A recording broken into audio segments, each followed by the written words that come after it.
Good evening and welcome to Rest, your sanctuary for peaceful sleep and relaxation. Whether you're escaping daily stresses or seeking a nightly companion, you're in the right place. My name is Jessika, and I'll be your host this evening. Before we begin, why don't you turn off your screens and turn down your volume? Now that's done, let's unwind and help you ease into a blessed rest.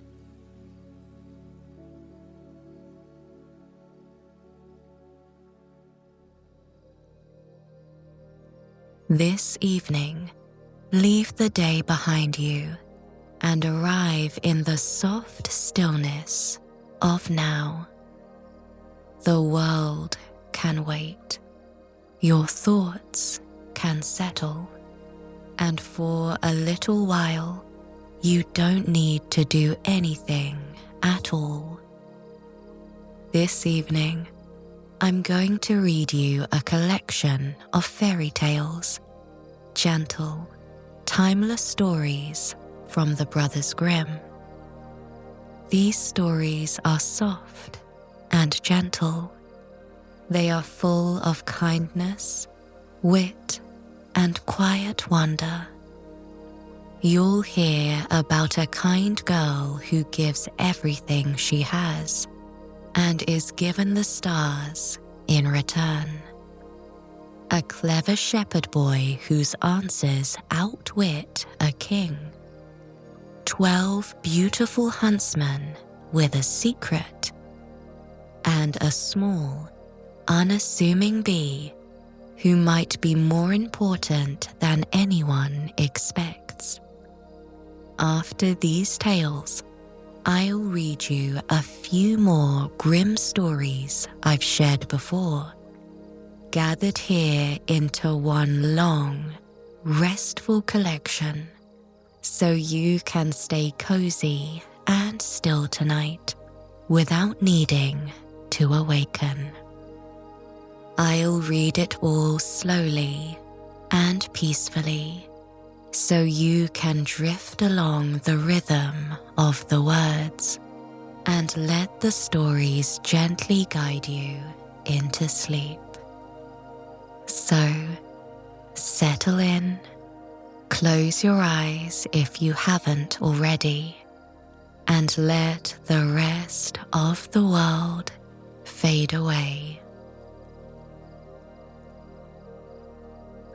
There was once, on a time, a little girl whose father and mother were dead, and she was so poor that she no longer had any little room to live in, or bed to sleep in, and at last she had nothing else but the clothes she was wearing and a little bit of bread in her hand, which some charitable soul had given her. She was, however, good and pious, and as she was thus forsaken by all the world, she went forth into the open country, trusting in the good God. Then a poor man met her, who said, "Ah, give me something to eat. I am so hungry."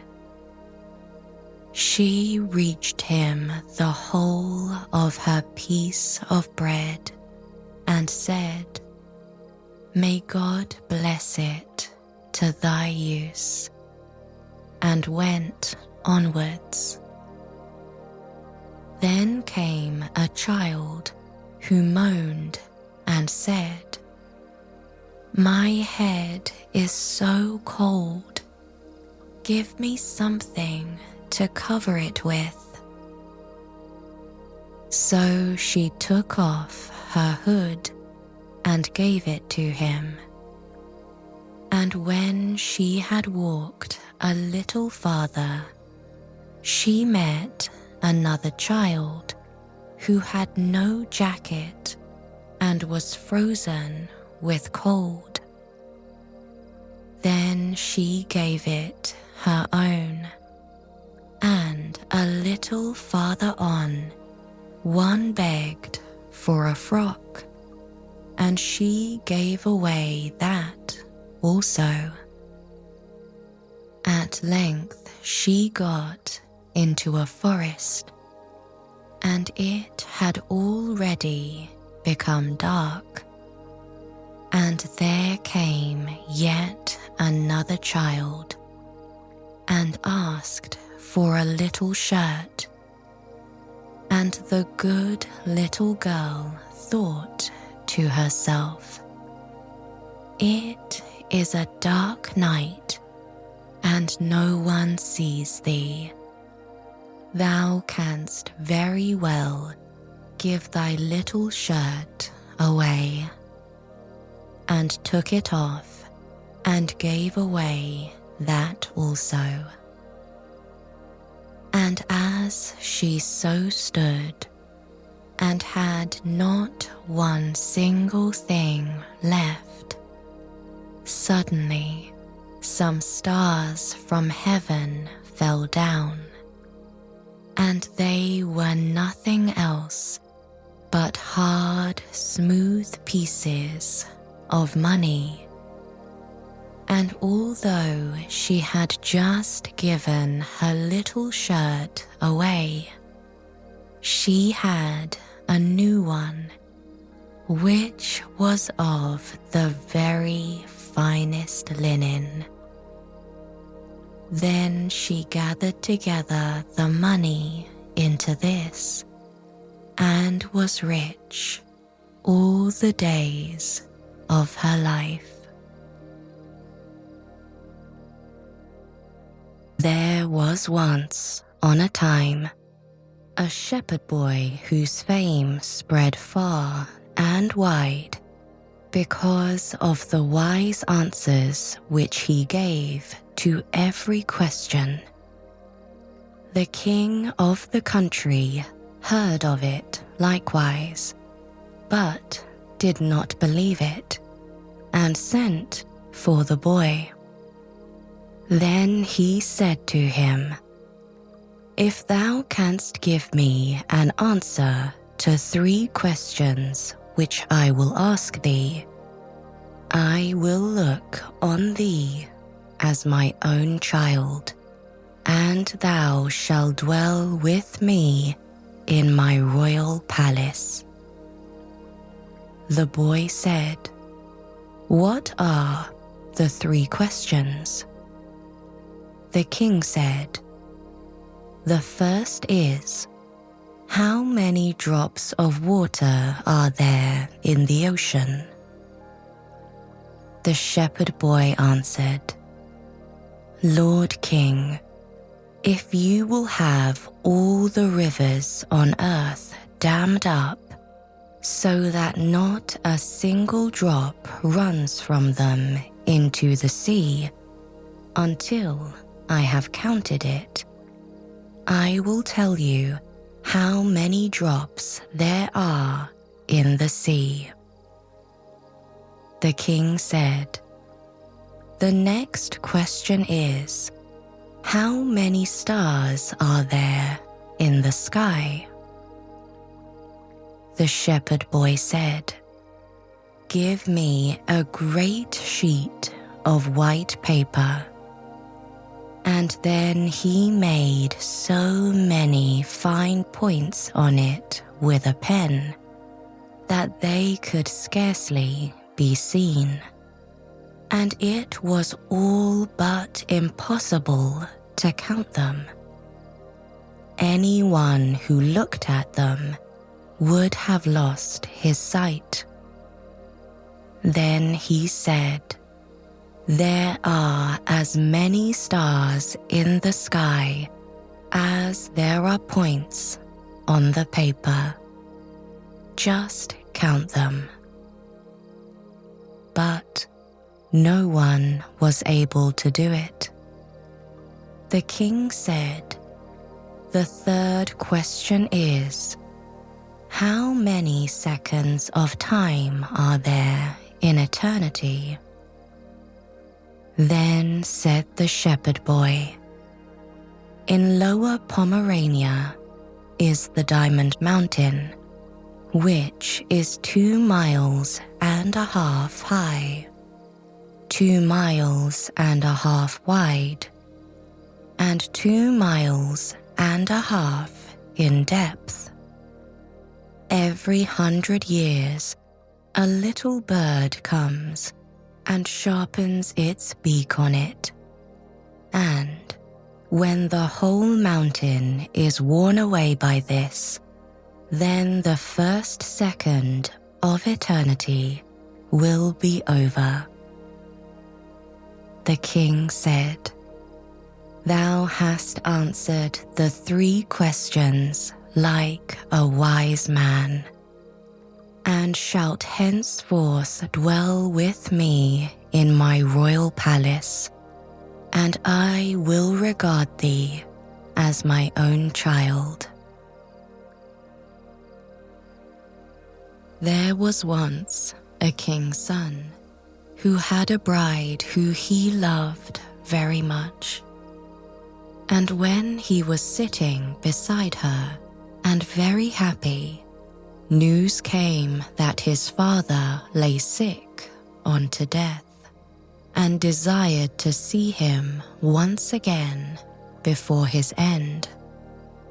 Then he said to his beloved, "I must now go and leave you. I give you a ring as a remembrance of me. When I am king, I will return and fetch you." So he rode away, and when he reached his father, the latter was dangerously ill and near his death. He said to him, "Dear son, I wished to see you once again before my end. Promise me to marry as I wish." And he named a certain king's daughter who was to be his wife. The son was in such trouble that he did not think what he was doing, and said, "Yes, dear father, your will shall be done." And thereupon the king shut his eyes and died. When therefore the son had been proclaimed king, and the time of mourning was over, he was forced to keep the promise which he had given his father, and caused the king's daughter to be asked in marriage, and she was promised to him. His first betrothed heard of this, and fretted so much about his faithfulness that she nearly died. Then her father said to her, "Dearest child, why are you so sad? You shall have whatsoever you will." She thought for a moment and said, "Dear father, I wish for 11 girls exactly like myself in face, figure, and size." The father said, "If it be possible, your desire shall be fulfilled." And he caused a search to be made in his whole kingdom until 11 young maidens were found who exactly resembled his daughter in face, figure, and size. When they came to the king's daughter, she had 12 suits of huntsmen's clothes made, all alike, and the 11 maidens had to put on the huntsman's clothes, and she herself put on the 12th suit. Thereupon she took her leave of her father and rode away with them, and rode to the court of her former betrothed, whom she loved so dearly. Then she asked if he required any huntsmen, and if he would take all of them into his service. The king looked at her and did not know her, but as they were such handsome fellows, he said yes, and that he would willingly take them. And now they were the king's 12 huntsmen. The king, however, had a lion which was a wondrous animal, for he knew all concealed and secret things. It came to pass that one evening he said to the king, "You think you have 12 huntsmen?" "Yes," said the king, "they are 12 huntsmen." The lion continued, "You are mistaken. They are 12 girls." The king said, "That cannot be true. How will you prove that to me?" "Oh, just let some peas be strewn in the antechamber," answered the lion, "and then you will soon see. Men have a firm step, and when they walk over peas, none of them stir. But girls trip and skip and drag their feet, and the peas roll about." The king was well pleased with the counsel, and caused the peas to be strewn. There was, however, a servant of the king's who favored the huntsmen, and when he heard that they were going to be put to this test, he went to them and repeated everything, and said, "The lion wants to make the king believe that you are girls." Then the king's daughter thanked him and said to her maidens, "Show some strength and step firmly on the peas." So next morning, when the king had the 12 huntsmen called before him, and they came into the antechamber where the peas were lying, they stepped so firmly on them and had such a strong, sure walk that not one of the peas either rolled or stirred. Then they went away again, and the king said to the lion, "You have lied to me. They walk just like men." The lion said, "They have been informed that they were going to be put to the test, and have assumed some strength. Just let 12 spinning wheels be brought into the antechamber, and they will go to them and be pleased with them, and that is what no man would do." The king liked the advice, and had the spinning wheels placed in the antechamber. But the servant, who was well disposed to the huntsman, went to them and disclosed the project.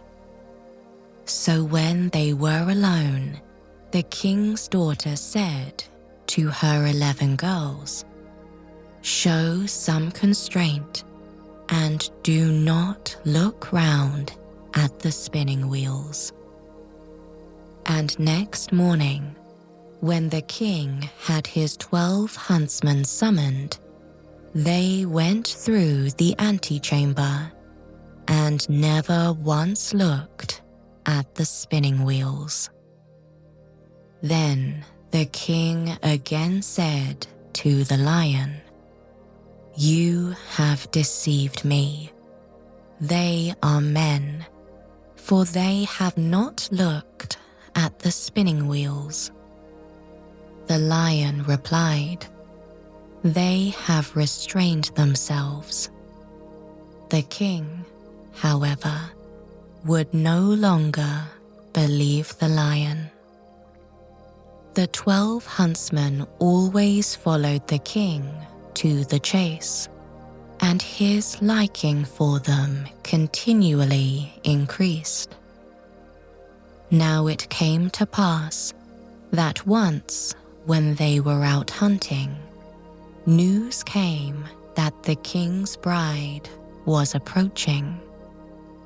When the true bride heard that, it hurt her so much that her heart was almost broken, and she fell fainting to the ground. The king thought something had happened to his dear huntsman, ran up to him, wanted to help him, and drew his glove off. Then he saw the ring which he had given to his first bride, and when he looked in her face, he recognized her.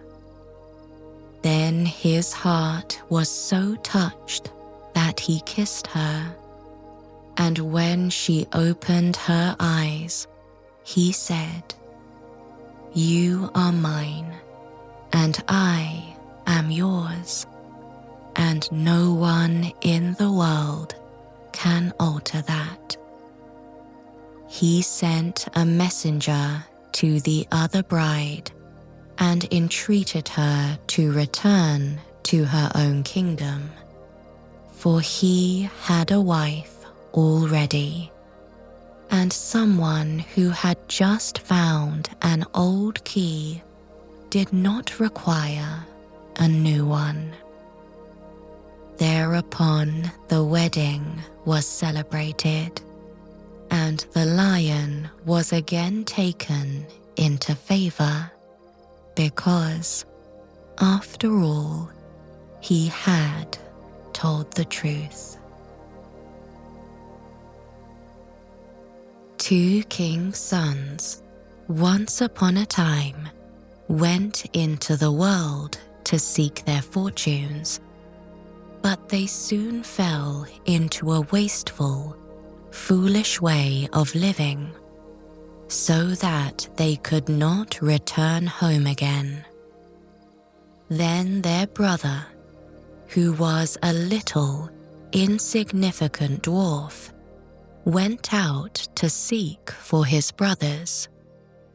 But when he found them, they only laughed at him, to think that he, who was so young and simple, should try to travel through the world when they, who were so much wiser, had been unable to get on. However, they all set out on their journey together and came at last to an anthill. The 2 elder brothers would have pulled it down in order to see how the poor ants, in their fright, would run about and carry off their eggs. But the little dwarf said, "Let the poor things enjoy themselves.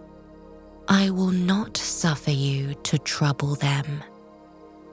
So on they went, and came to a lake, where many, many ducks were swimming about. The two brothers wanted to catch two and roast them, but the dwarf said, "Let the poor things enjoy themselves. You shall not kill them." Next, they came to a bee's nest in a hollow tree, and there was so much honey that it ran down the trunk, and the two brothers wanted to light a fire under the tree and kill the bees, so as to get their honey. But the dwarf held them back and said, "Let the pretty insects enjoy themselves. I cannot let you burn them." At length, the three brothers came to a castle, and as they passed by the stables, they saw fine horses standing there, but all were of marble, and no man was to be seen. Then they went through all the rooms till they came to a door on which were 3 locks. But in the middle of the door was a wicket, so that they could look into the next room. There they saw a little grey old man sitting at a table, and they called to him once or twice, but he did not hear. However, they called a 3rd time, and then he rose and came out to them. He said nothing, but took hold of them and led them to a beautiful table covered with all sorts of good things. And when they had eaten and drunk, he showed each of them to a bedchamber. The next morning he came to the eldest and took him to a marble table, where there were 3 tablets containing an account of the means by which the castle might be disenchanted. The first tablet said, "In the wood, under the moss, lie the 1,000 pearls belonging to the king's daughter. They must all be found, and if one be missing by set of sun, he who seeks them will be turned into marble." The eldest brother set out and sought for the pearls the whole day, but the evening came, and he had not found the first 100, so he was turned into stone as the tablet had foretold. The next day, the second brother undertook the task, but he succeeded no better than the first, for he could only find the second 100 of the pearls, and therefore he too was turned into stone. At last came the little dwarf's turn, and he looked in the moss, but it was so hard to find the pearls, and the job was so tiresome. So he sat down upon a stone and cried. And as he sat there, the king of the ants, whose life he had saved, came to help him with 5,000 ants. And it was not long before they had found all the pearls and laid them in a heap. The second tablet said, "The key of the princess's bedchamber must be fished up out of the lake."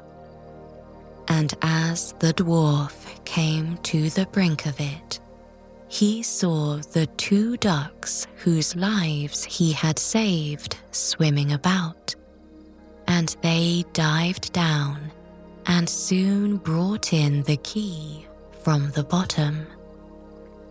The third task was the hardest.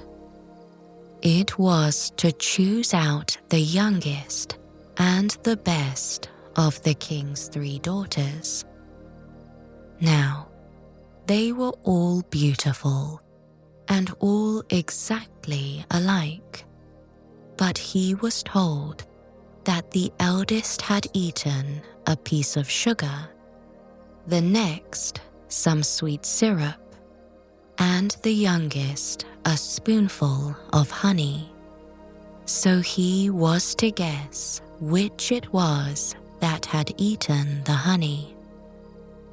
Then came the queen of the bees, who had been saved by the little dwarf from the fire, and she tried the lips of all 3. But at last she sat upon the lips of the one that had eaten the honey. And so the dwarf knew which was the youngest. Thus the spell was broken, and all who had been turned into stones awoke and took their proper forms. And the dwarf married the youngest and the best of the princesses, and was the king after her father's death. But his 2 brothers married the other 2 sisters. There was once a fisherman who lived with his wife in a pigsty close by the seaside.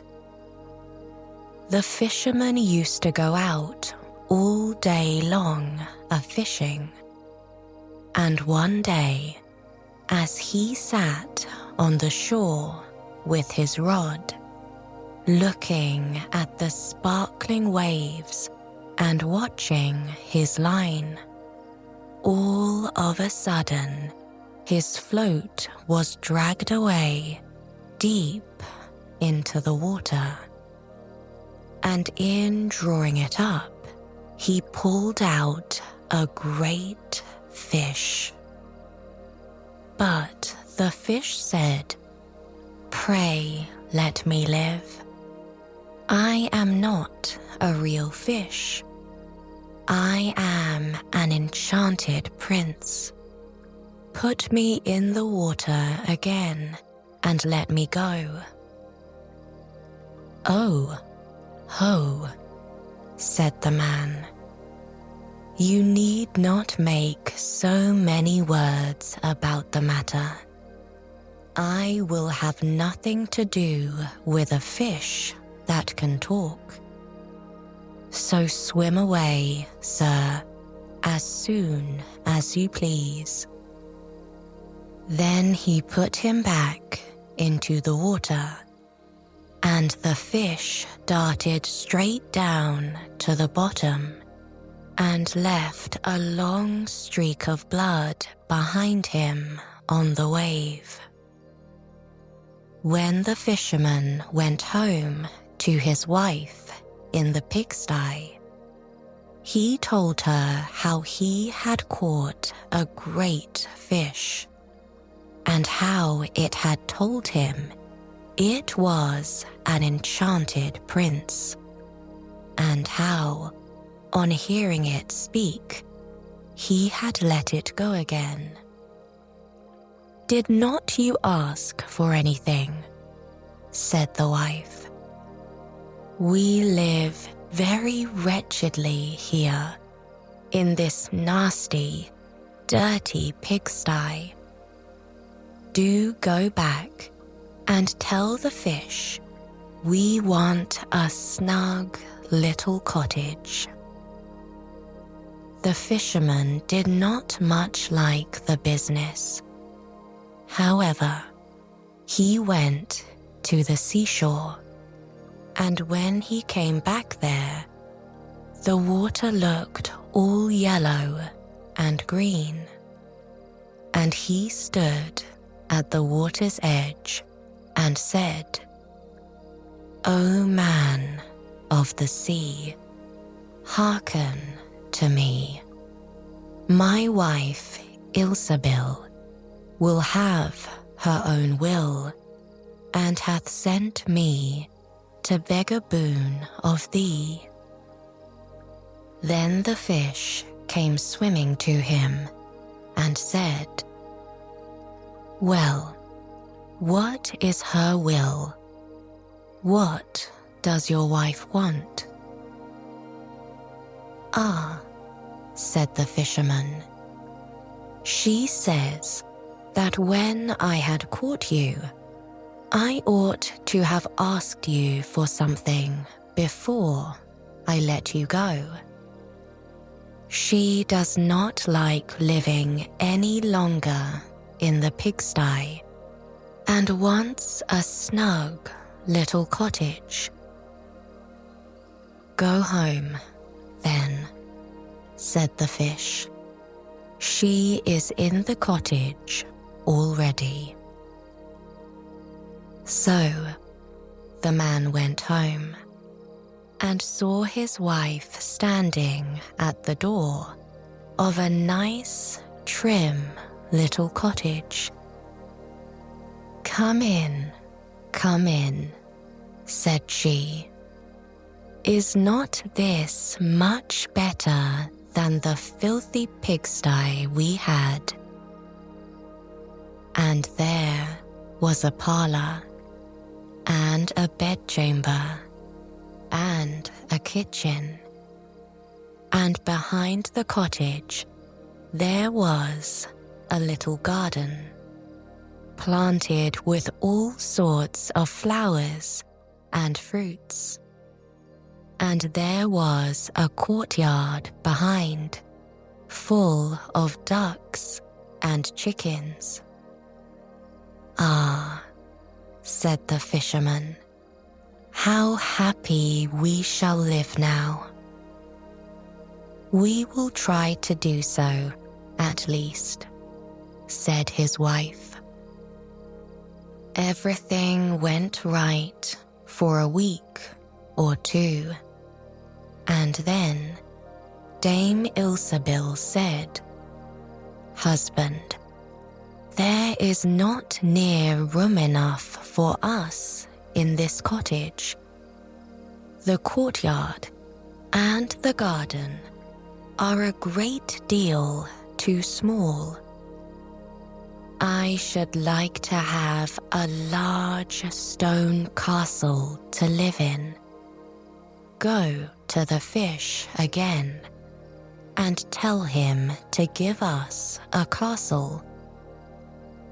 "Wife," said the fisherman, "I don't like to go to him again, for perhaps he will be angry.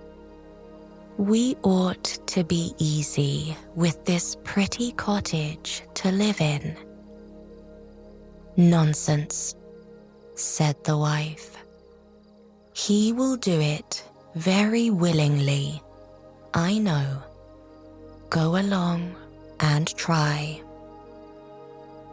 The fisherman went, but his heart was very heavy, and when he came to the sea, it looked blue and gloomy, though it was very calm. And he went close to the edge of the waves and said, "O man of the sea, hearken to me. My wife, Ilsebil, will have her own will, and hath sent me to beg a boon of thee." "Well, what does she want now?" said the fish. "Ah," said the man dolefully, "my wife wants to live in a stone castle." "Go home, then," said the fish. "She is standing at the gate of it already." So away went the fisherman and found his wife standing before the gate of a great castle. "See," said she, "is not this grand?" With that, they went into the castle together and found a great many servants there, and the rooms all richly furnished and full of golden chairs and tables. And behind the castle was a garden, and around it was a park 1/2 mile long, full of sheep and goats and hares and deer. And in the courtyard were stables and cowhouses. "Well," said the man, "now we will live cheerful and happy in this beautiful castle for the rest of our lives." "Perhaps we may," said the wife, "but let us sleep upon it before we make up our minds to that." So they went to bed. The next morning, when Dame Ilsebil awoke, it was broad daylight, and she jogged the fisherman with her elbow and said, "Get up, husband, and bestir yourself, for we must be king of all the land." "Wife, wife," said the man, "why should we wish to be the king? I will not be king." "Then I will," said she. "But, wife," said the fisherman, "how can you be king? The fish cannot make you a king." "Husband," said she, "say no more about it, but go and try. I will be king." So the man went away quite sorrowful to think that his wife should want to be king. This time, the sea looked a dark grey colour and was overspread with curling waves and the ridges of foam as he cried out, "O man of the sea, hearken to me. My wife, Ilsebil, will have her own will, and hath sent me to beg a boon of thee." "Well, what would she have now?" said the fish. "Alas," said the poor man, "my wife wants to be king." "Go home," said the fish. "She is king already." Then the fisherman went home, and as he came close to the palace, he saw a troop of soldiers and heard the sound of drums and trumpets.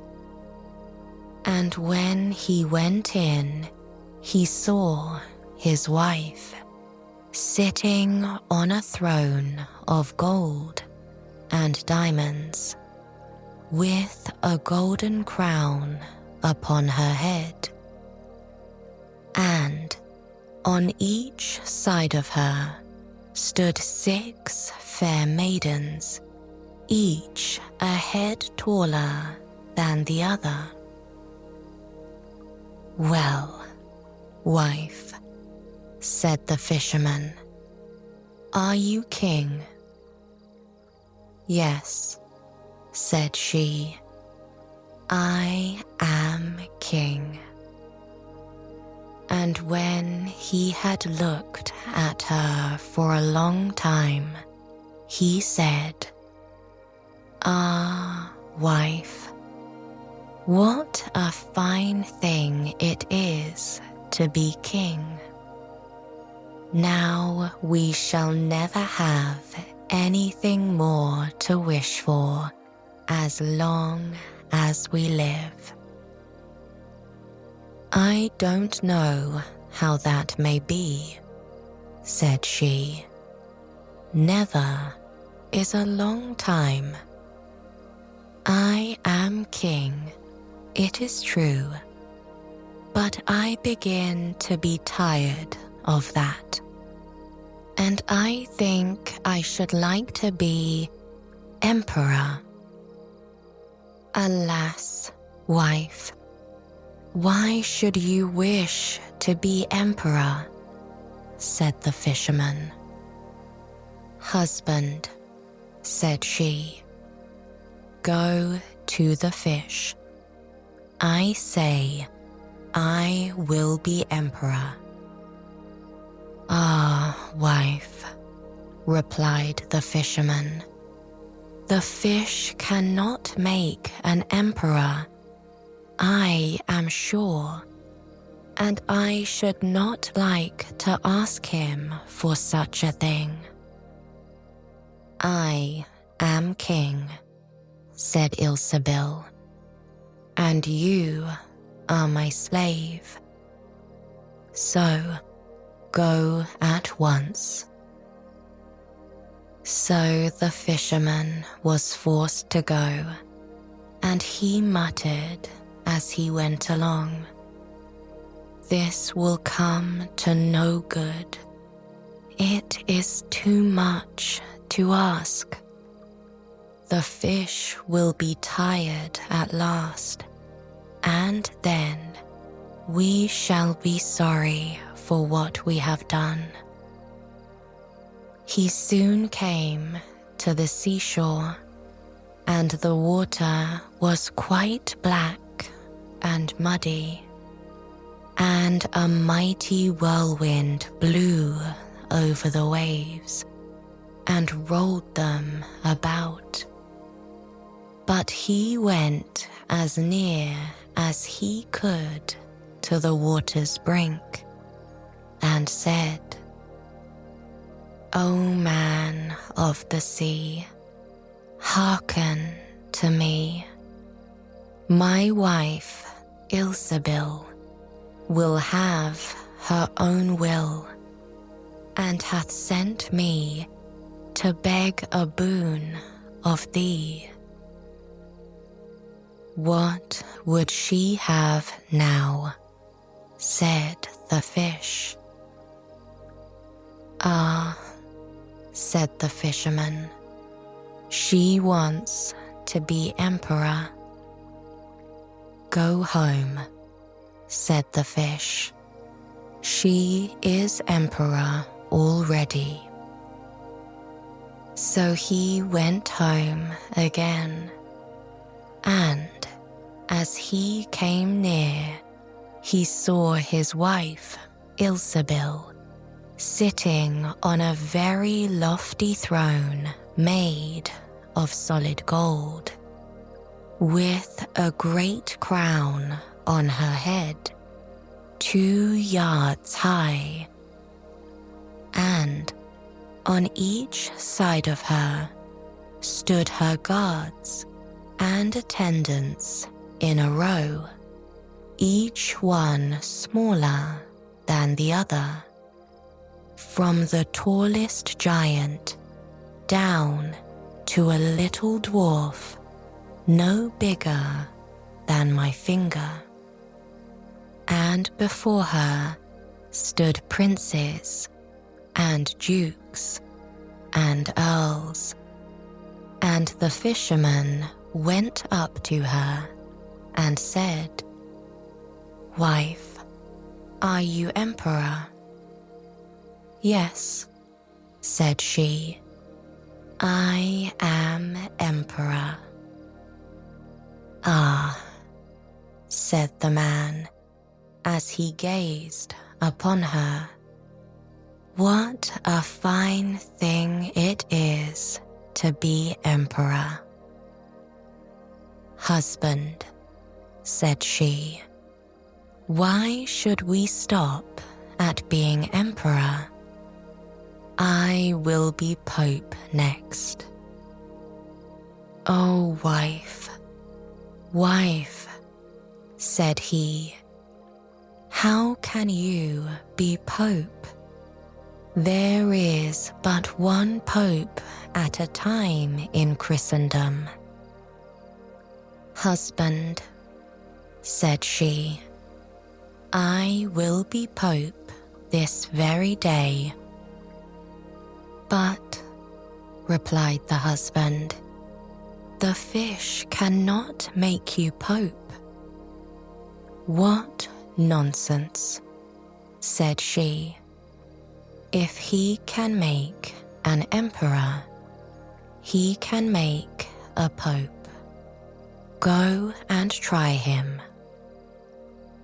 So the fisherman went, but when he came to the shore, the wind was raging, and the sea was tossed up and down in boiling waves, and the ships were in trouble and rolled fearfully upon the tops of the billows.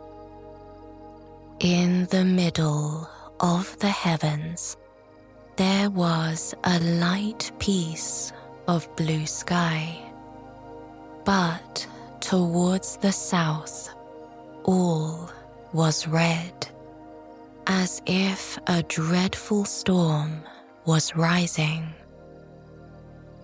At this sight, the fisherman was dreadfully frightened, and he trembled so that his knees knocked together. But still he went down near to the shore and said, "O man of the sea, hearken to me. My wife, Ilsebil, will have her own will, and hath sent me to beg a boon of thee." "What does she want now?" said the fish. "Ah," said the fisherman, "my wife wants to be pope." "Go home," said the fish. "She is pope already." Then the fisherman went home and found Ilsebil sitting on a throne that was 2 miles high, and she had 3 great crowns on her head, and around her stood all the pomp and power of the church.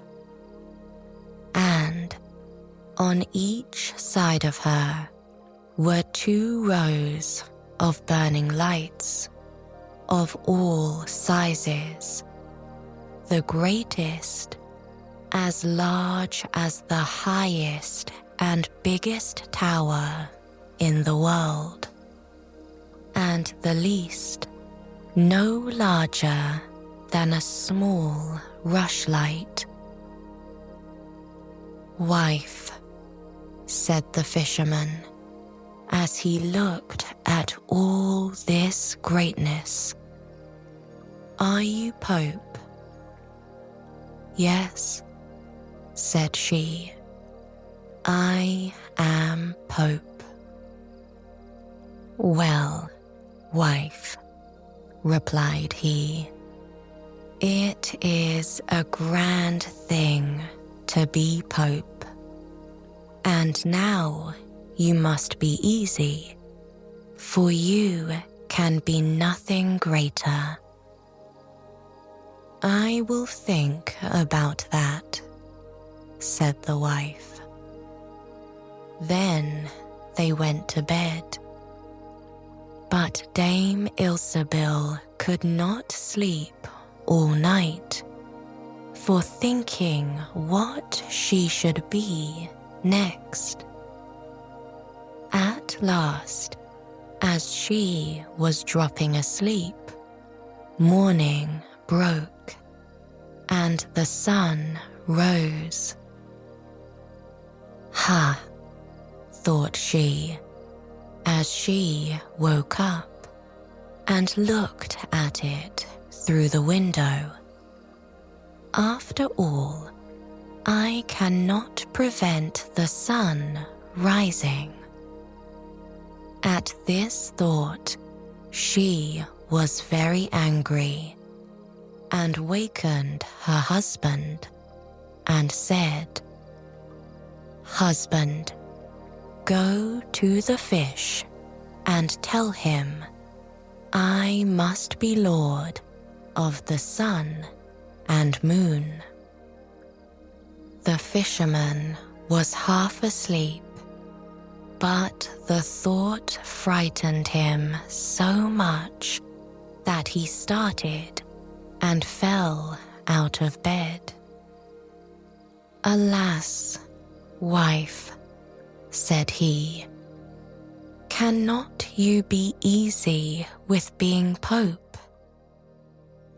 "No," said she, "I am very uneasy as long as the sun and moon rise without my leave.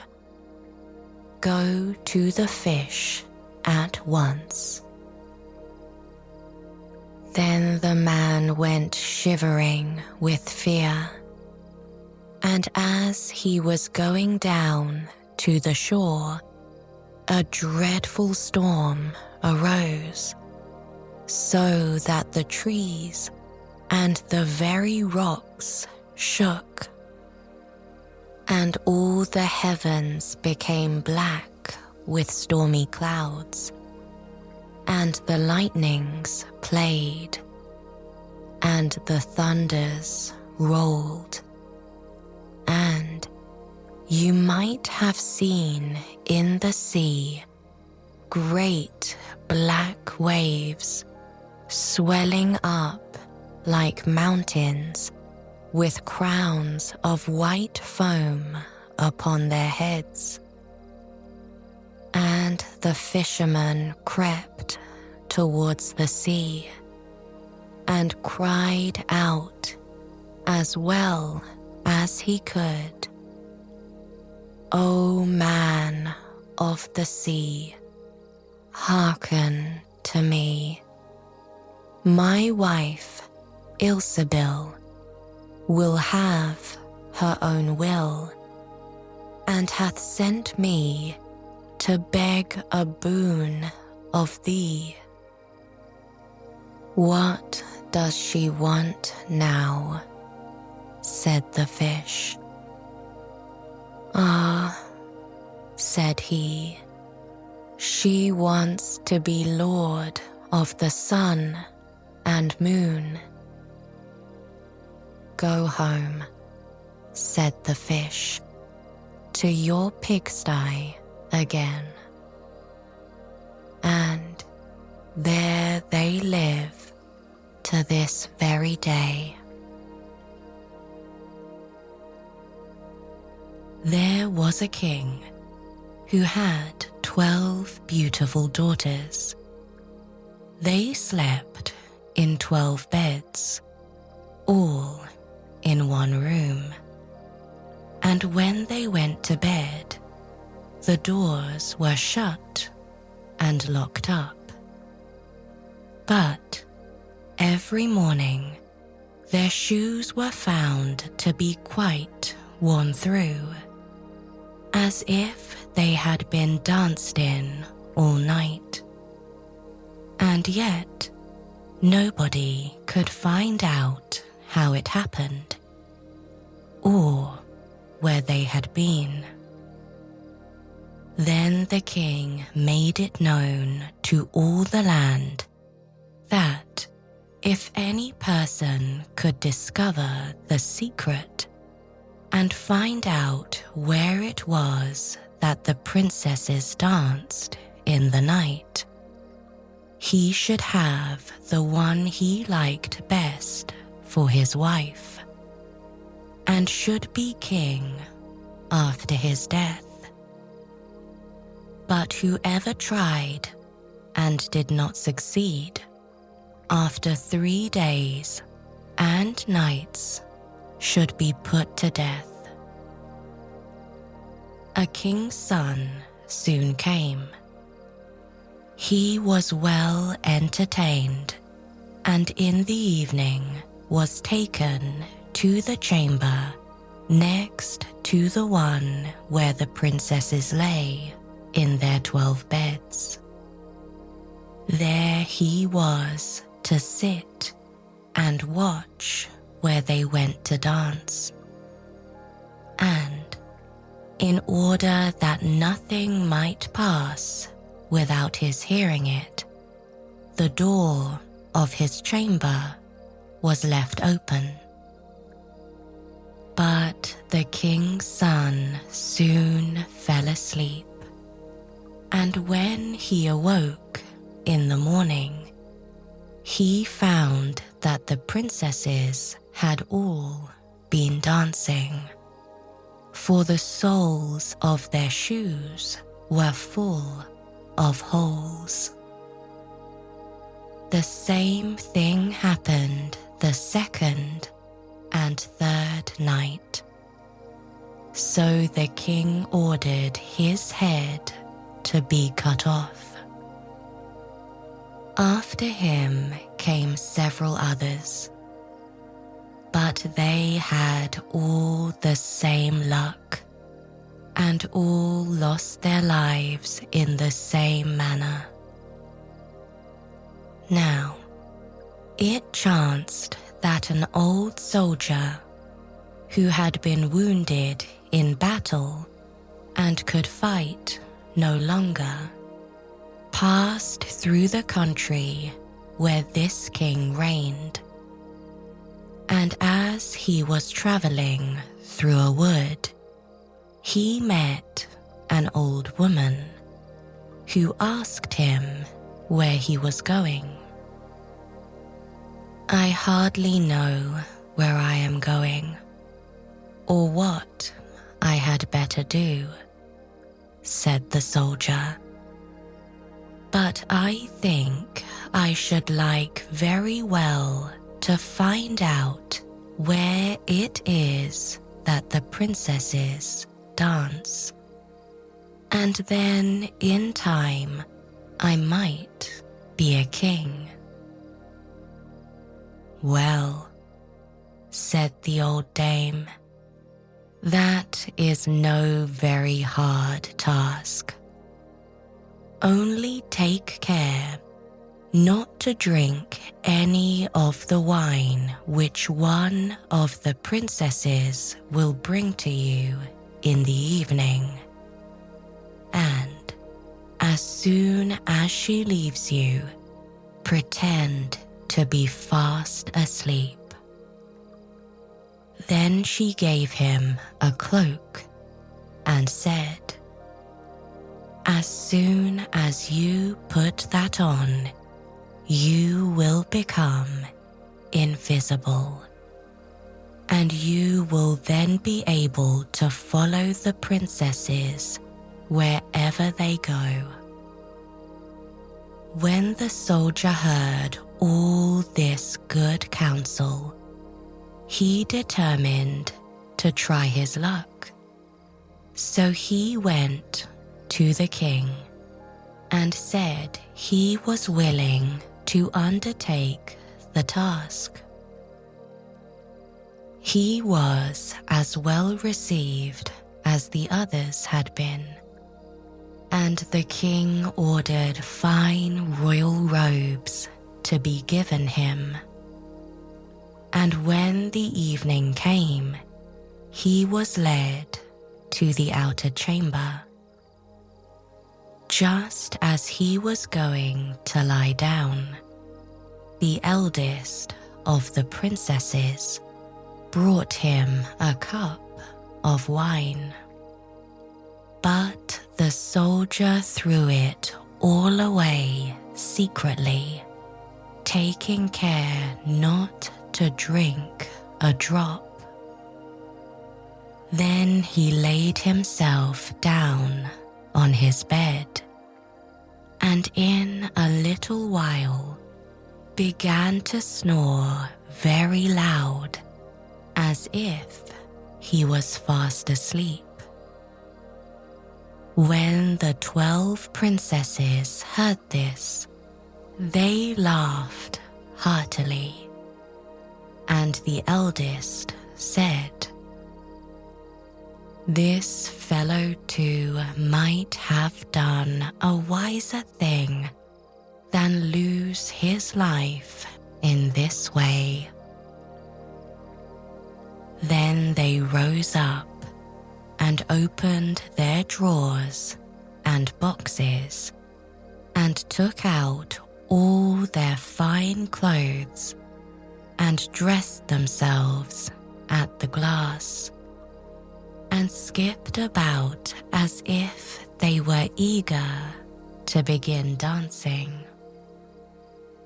But the youngest said, "I don't know how it is.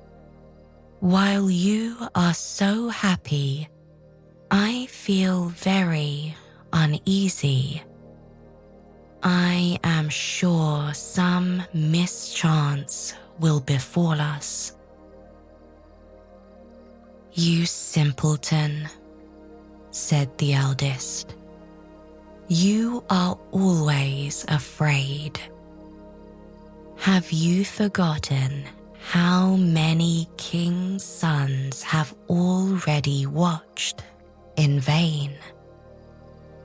And as for this soldier, even if I had not given him his sleeping draught, he would have slept soundly enough." When they were all ready, they went and looked at the soldier, but he snored on and did not stir hand or foot. So they thought they were quite safe, and the eldest went up to her own bed and clapped her hands, and the bed sank into the floor, and a trap door flew open. The soldier saw them going down through the trap door, one after another, the eldest leading the way. And thinking he had no time to lose, he jumped up, put on the cloak which the old woman had given him, and followed them. But in the middle of the stairs, he trod on the gown of the youngest princess, and she cried out to her sisters, "All is not right. Someone took hold of my gown "You silly creature," said the eldest. "It is nothing but a nail in the wall." Then down they all went, and at the bottom they found themselves in a most delightful grove of trees, and the leaves were all of silver and glittered and sparkled beautifully. The soldier wished to take away some token of the place, so he broke off a little branch, and there came a loud noise from the tree. Then the youngest daughter said again, "I am sure all is not right. Did not you hear that noise? That never happened before." But the eldest said, "It is only our princes who are shouting for joy at our approach." Then they came to another grove of trees, where all the leaves were of gold, and afterwards to a third, where the leaves were all glittering diamonds. And the soldier broke a branch from each, and every time there was a loud noise, which made the youngest sister tremble with fear. But the eldest still said it was only the princes who were crying for joy. So they went on till they came to a great lake. And at the side of the lake there lay 12 little boats with 12 handsome princes in them, who seemed to be waiting there for the princesses. One of the princesses went into each boat, and the soldier stepped into the same boat with the youngest. As they were rowing over the lake, the prince who was in the boat with the youngest princess and the soldier said, "I do not know why it is, but though I am rowing with all my might, we do not get on so fast as usual, and I am quite tired. The boat seems very heavy today." "It is only the heat of the weather," said the princess. "I feel it very warm too." On the other side of the lake stood a fine illuminated castle, from which came the merry music of horns and trumpets. There they all landed and went into the castle, and each prince danced with his princess. And the soldier, who was all the time invisible, danced with them too.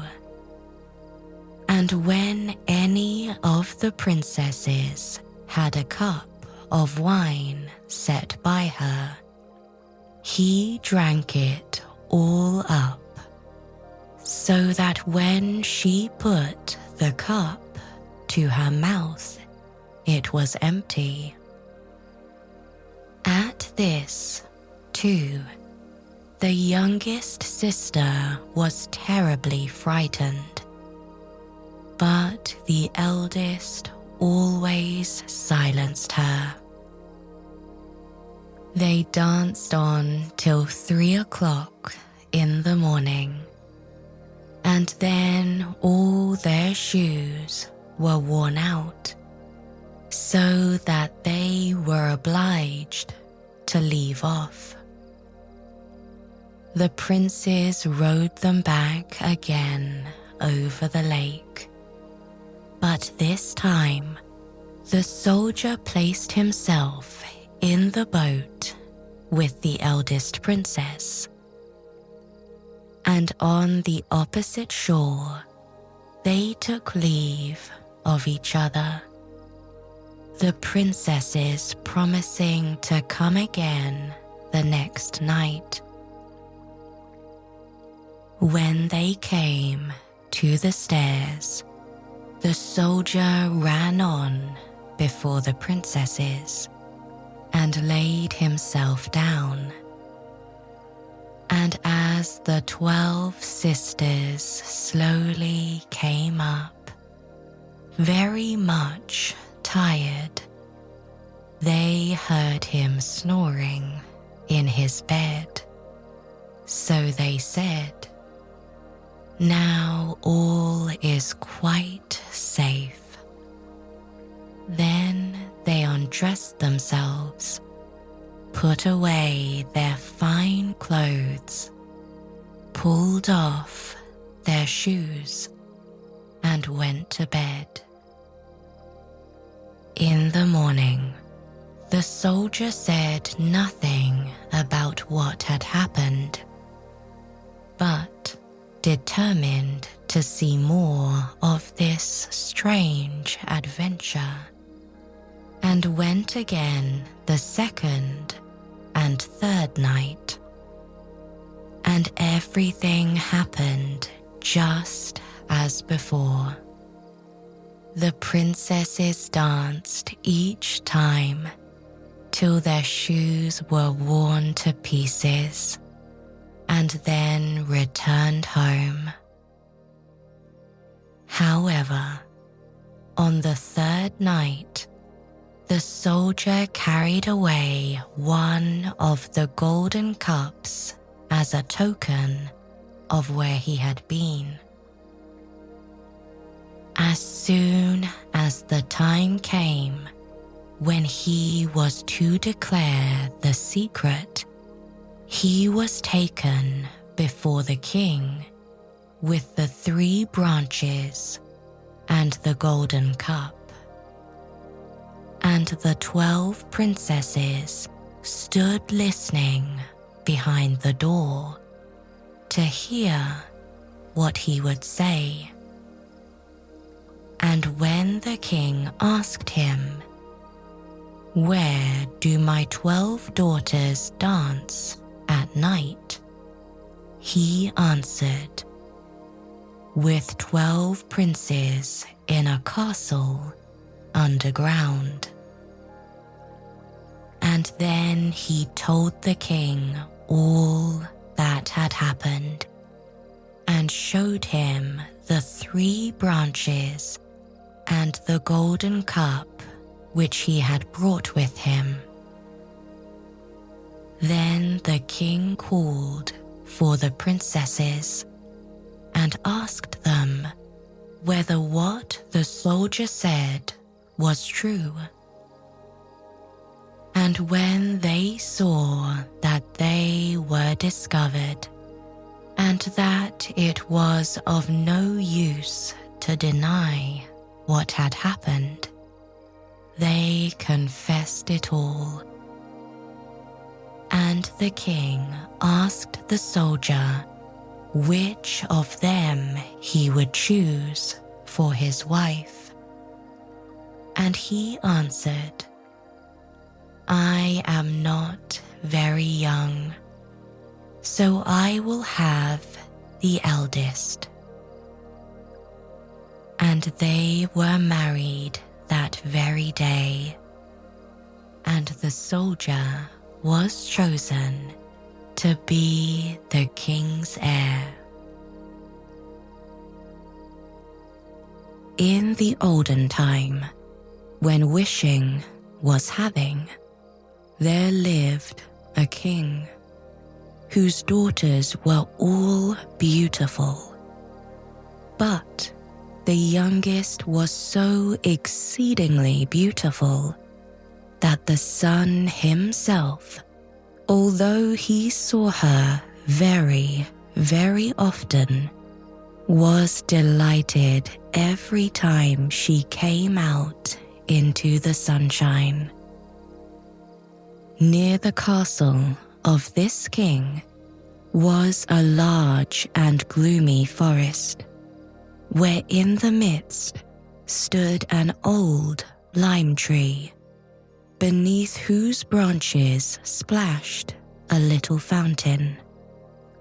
So, whenever it was very hot, the king's youngest daughter ran off into this wood and sat down by the side of the fountain. And when she felt dull, would often divert herself by throwing a golden ball up into the air and catching it again. And this was her favorite amusement. Now, one day it happened that this golden ball, when the king's daughter threw it into the air, did not fall down into her hand, but onto the grass, and then it rolled right into the fountain. The king's daughter followed the ball with her eyes, but it disappeared beneath the water, which was so deep that she could not see to the bottom. Then she began to lament and to cry more loudly and more loudly. And as she cried, a voice called out, "Why weepest thou, O king's daughter? Thy tears would melt even a stone to pity." She looked around to the spot whence the voice came and saw a frog stretching his thick, ugly head out of the water. "Ah, you old water paddler," said she, "was it you that spoke? I am weeping for my golden ball, which bounced away from me into the water." "Be quiet and do not cry," replied the frog. "I can give thee good assistance. But what wilt thou give me if I succeed in fetching thy plaything up again?" "What would you like, dear frog?" said she. "My dresses, my pearls and jewels, or the golden crown which I wear?" The frog replied, "Dresses, or jewels, or golden crowns are not for me. But if thou wilt love me and let me be thy companion and playmate, and sit at thy table and eat from thy little golden plate, and drink out of thy cup, and sleep in thy little bed, if thou wilt promise me all these things, then I will dive down and fetch up thy golden ball "Oh, I will promise you all," said she, "if you will only get me my golden ball." But she thought to herself, "What is the silly frog chattering about? Let him stay in the water with his equals. He cannot enter into society." Then the frog, as soon as he had received her promise, drew his head under the water and dived down. Presently, he swam up again with the golden ball in his mouth and threw it onto the grass. The king's daughter was full of joy when she again saw her beautiful plaything, and, taking it up, she ran off immediately. "Stop, stop," cried the frog. "Take me with thee. I cannot run as thou canst." But this croaking was of no avail. Although it was loud enough, the king's daughter did not hear it, but, hastening home, soon forgot the poor frog, who was obliged to leap back into the fountain. The next day, when the king's daughter was sitting at table with her father and all his courtiers, and was eating from her own little golden plate, something was heard coming up the marble stairs.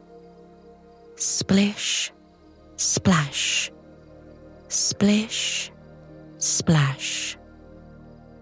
And when it arrived at the top, it knocked at the door, and a voice said, "Open the door, thou youngest daughter of the king."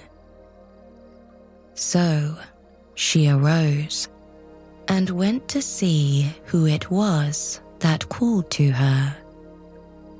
But when she opened the door and caught sight of the frog, she shut it again very quickly and with great passion, and sat down at the table, looking exceedingly pale.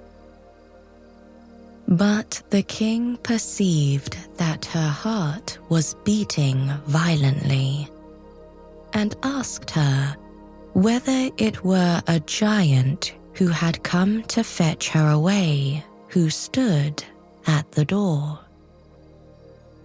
"Oh no," answered she, "it is no giant, but an ugly frog."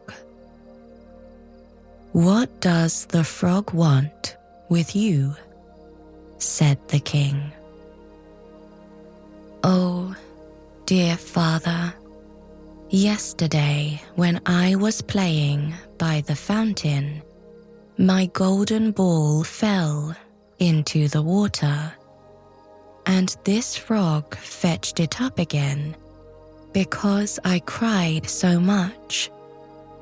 But first, I must tell you, he pressed me so much that I promised him he should be my companion. I never thought that he could come out of the water, but somehow he has managed to jump out, and now he wants to come in here." At that moment, there was another knock, and a voice said, king's daughter, youngest, open the door.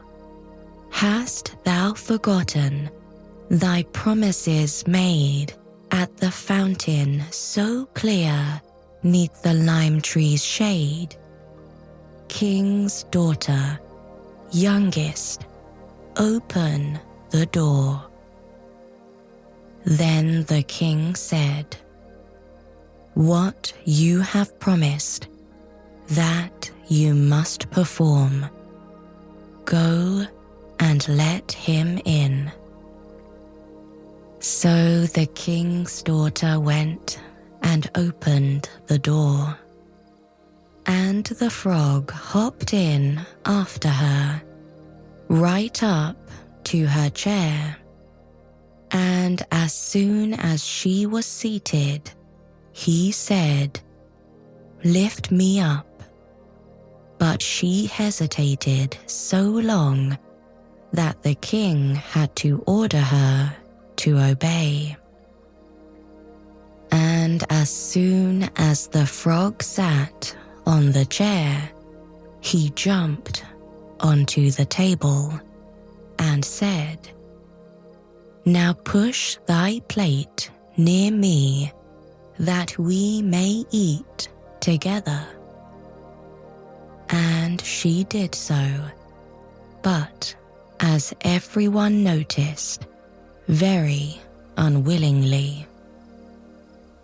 The frog seemed to relish his dinner very much, but every bit that the king's daughter ate nearly choked her, till at last the frog said, I have satisfied my hunger and feel very tired.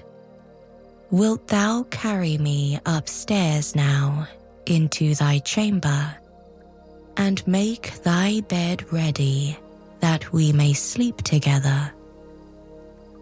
At this speech, the king's daughter began to cry, for she was afraid of the cold frog and dared not touch him. And besides, he actually wanted to sleep in her own beautiful, clean bed. But her tears only made the king very angry, and he said, He who helped you in the time of your trouble must not now be despised. So she took the frog up with 2 fingers and put him into a corner of her chamber. But as she lay in her bed, he crept up to it and said, I am so very tired that I shall sleep well. Do take me up, or I will tell thy father. This speech put the king's daughter into a terrible passion, and catching the frog up, she threw him with all her strength against the wall, saying, Now will you be quiet, you ugly frog. But as he fell, he was changed from a frog into a handsome prince with beautiful eyes, who, after a little while, became her dear companion and betrothed.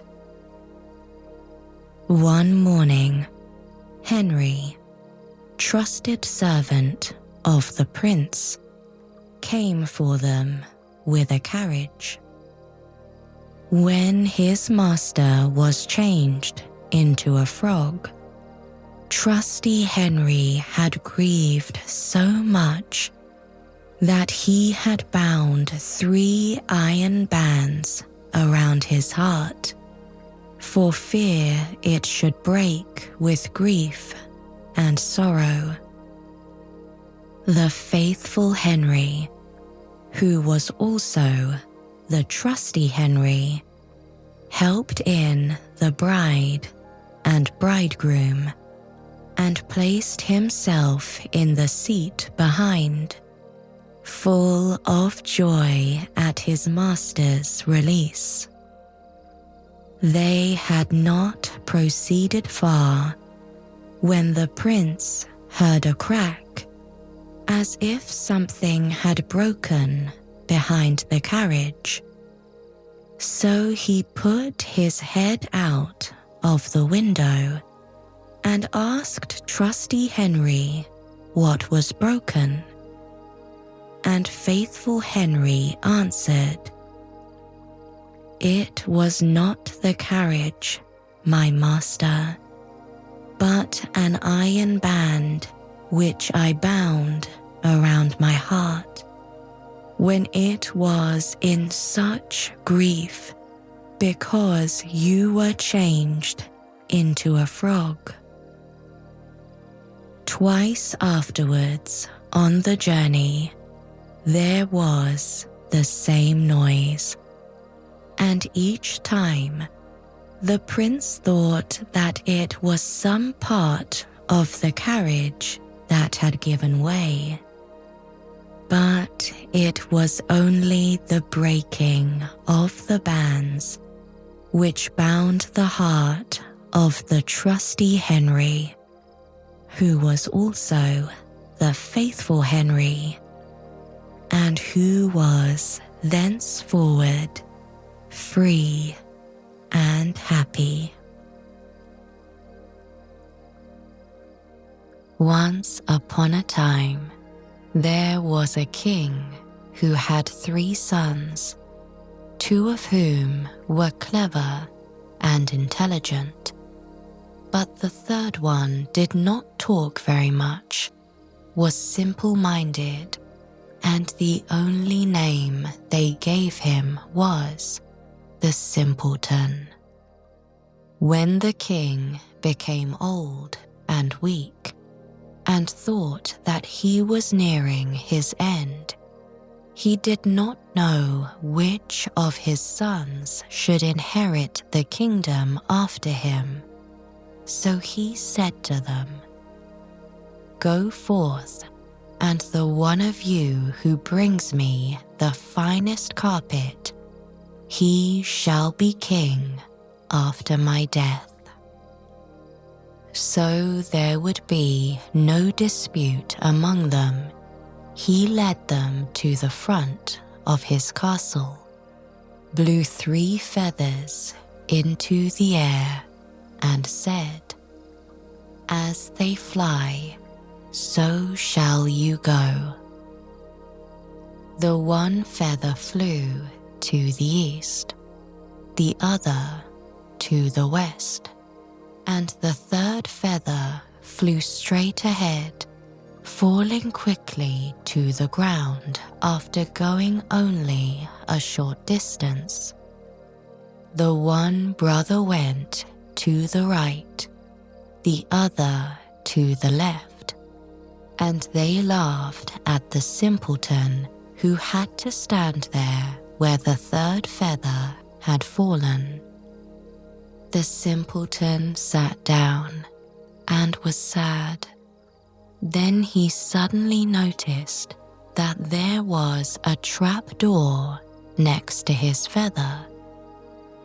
He lifted it up, found a stairway, and climbed down inside.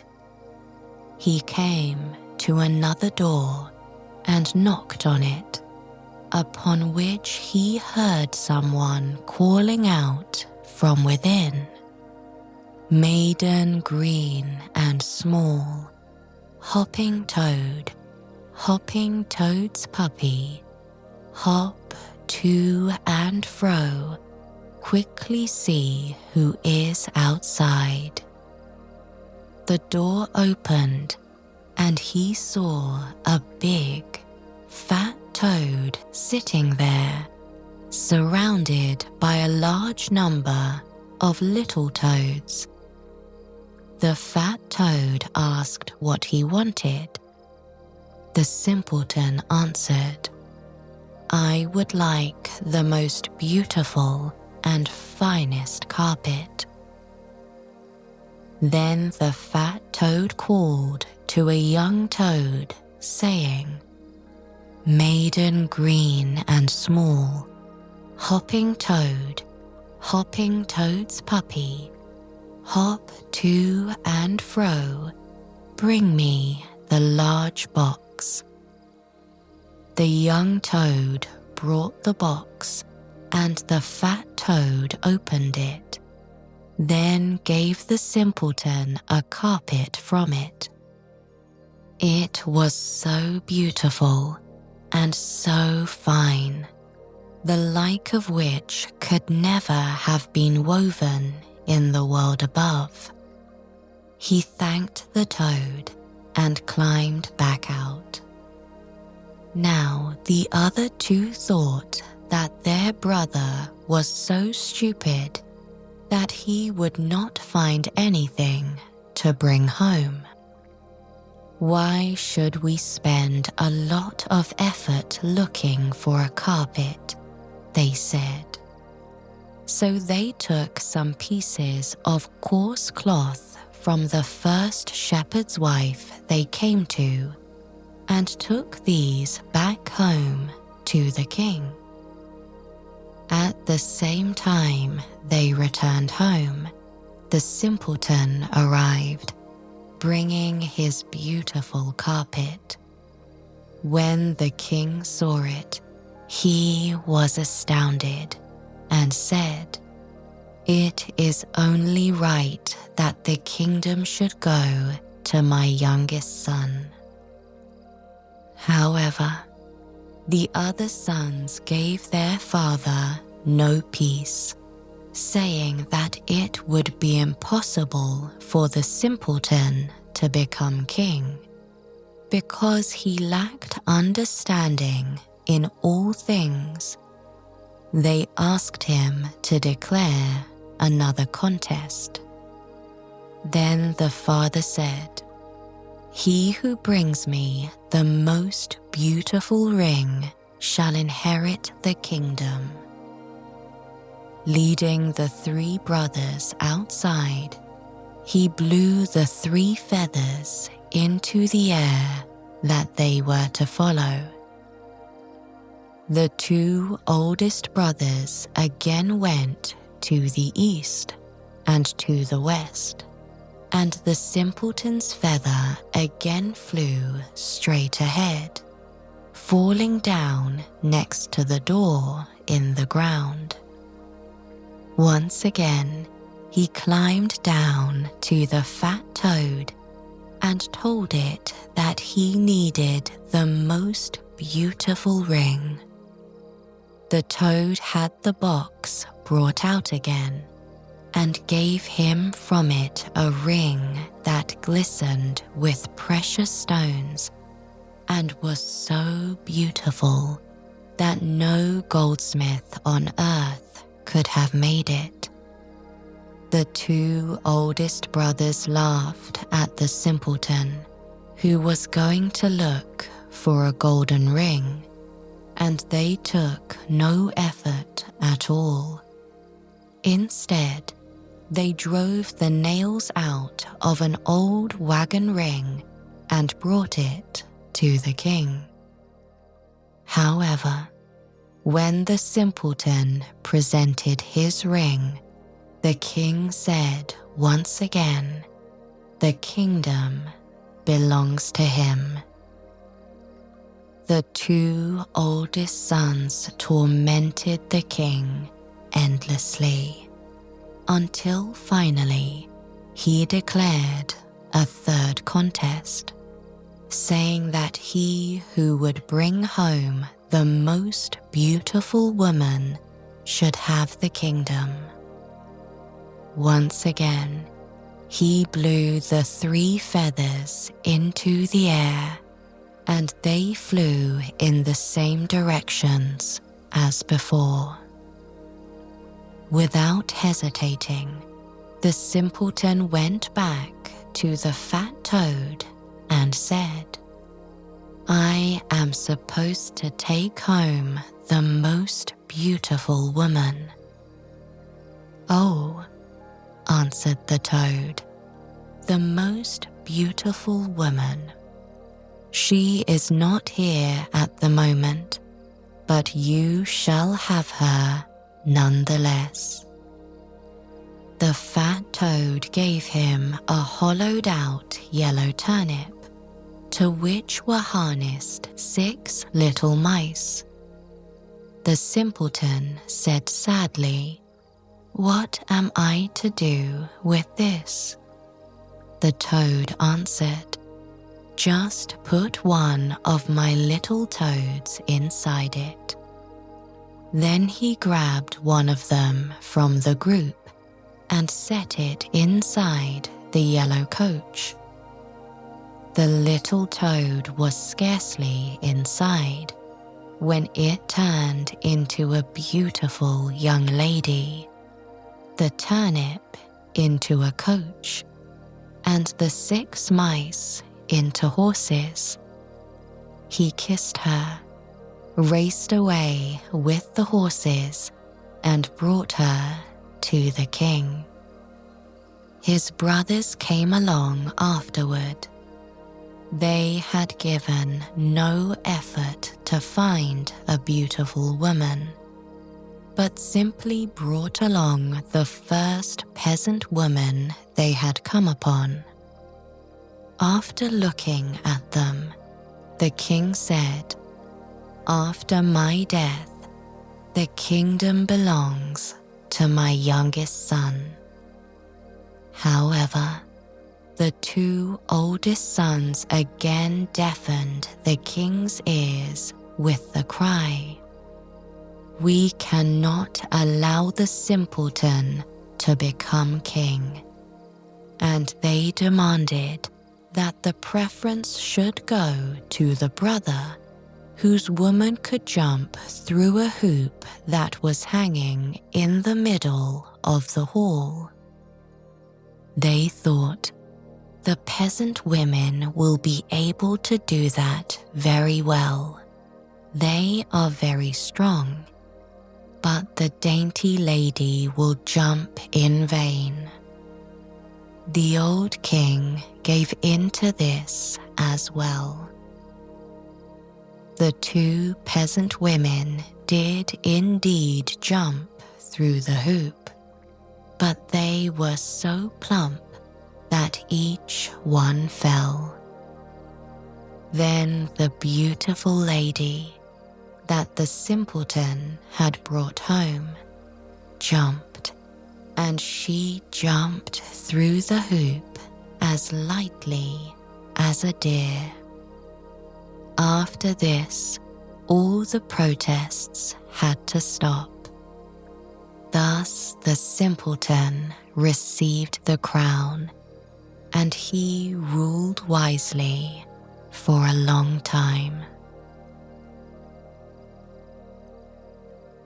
There was once an old castle that stood in the middle of a deep, gloomy wood, and in the castle lived an old fairy.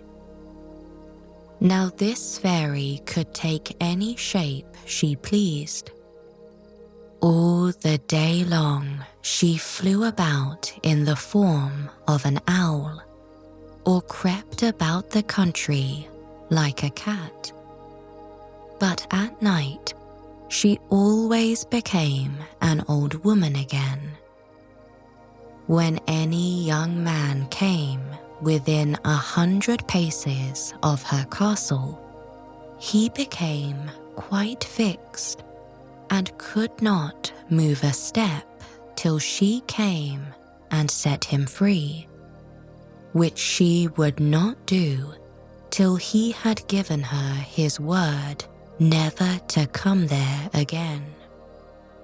But when any pretty maiden came within that space, she was changed into a bird, and the fairy put her into a cage and hung her up in a chamber in the castle.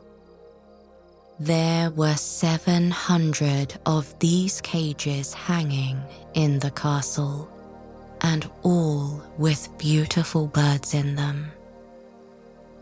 Now there was once a maiden whose name was Jorinda.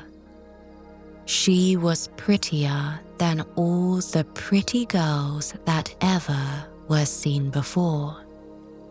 And a shepherd lad, whose name was Jorindel, was very fond of her, and they were soon to be married. One day, they went to walk in the wood, that they might be alone, and Jorindel said, "We must take care that we don't go too near to the fairy's castle." It was a beautiful evening. The last rays of the setting sun shone bright through the long stems of the trees upon the green underwood beneath, and the turtle doves sang from the tall birches. Jorinda sat down to gaze upon the sun. Jorindel sat by her side, and both felt sad. They knew not why, but it seemed as if they were to be parted from one another forever. They had wandered a long way, and when they looked to see which way they should go home, they found themselves at a loss to know what path to take. The sun was setting fast, and already half of its circle had sunk behind the hill. Jorindel, on a sudden, looked behind him and saw through the bushes that they had, without knowing it, sat down close under the old walls of the castle. Then he shrank for fear, turned pale, and trembled. Jorinda was just singing. The ring-dove sang from the willow spray, "Well-a-day, well-a-day." He mourned for the fate of his darling mate, well-a-day. When her song stopped suddenly, Jorindel turned to see the reason, and beheld his Jorinda had changed into a nightingale, so that her song ended with a mournful jug, jug. An owl with fiery eyes flew 3 times round them, and 3 times screamed, "To-woo, to-woo, to-woo." Jorindel could not move. He stood fixed as a stone, and could neither weep, nor speak, nor stir hand or foot. And now the sun went quite down. The gloomy night came.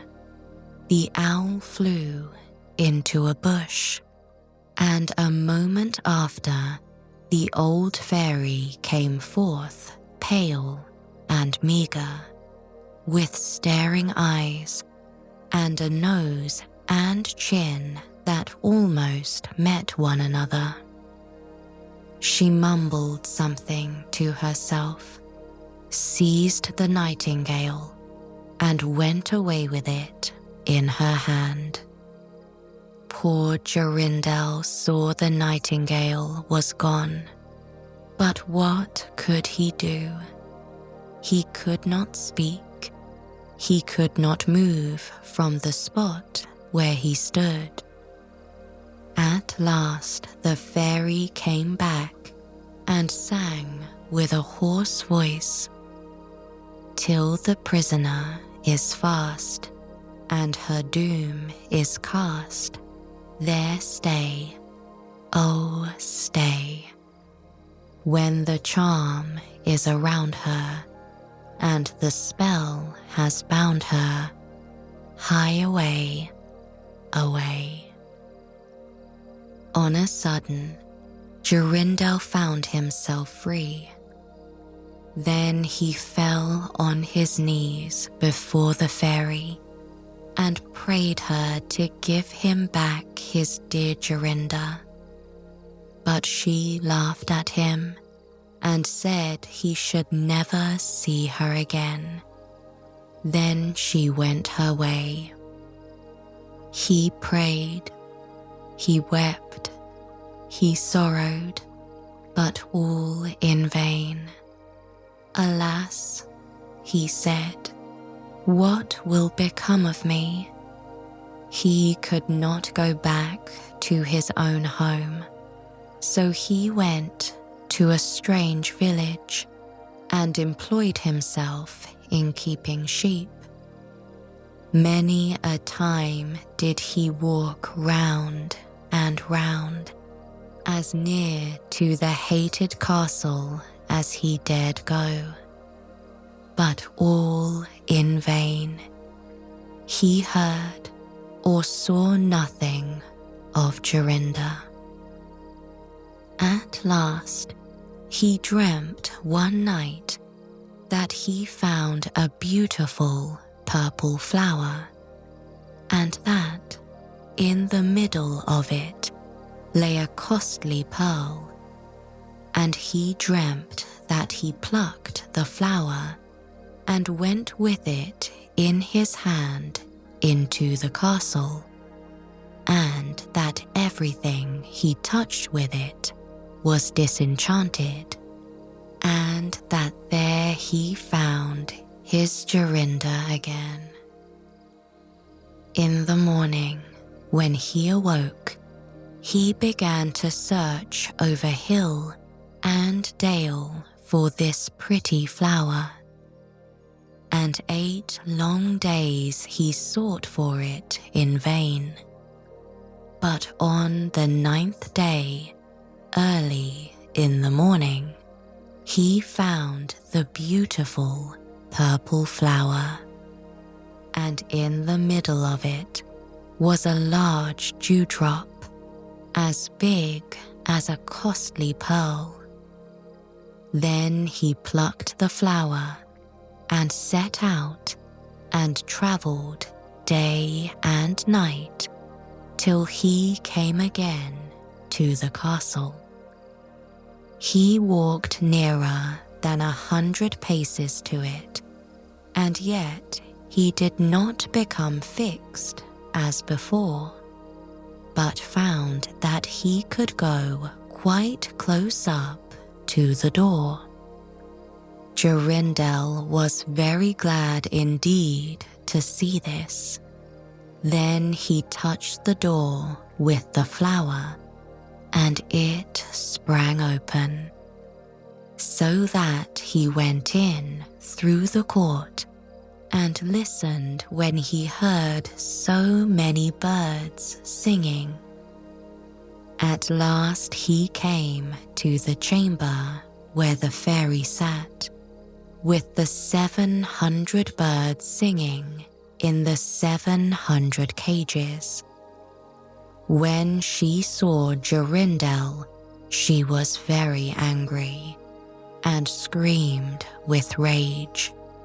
But she could not come within 2 yards of him, for the flower he held in his hand was his safeguard. He looked around at the birds, but alas, there were many, many nightingales, and how then should he find out which was his Jorinda? While he was thinking what to do, he saw the fairy had taken down one of the cages and was making the best of her way off through the door.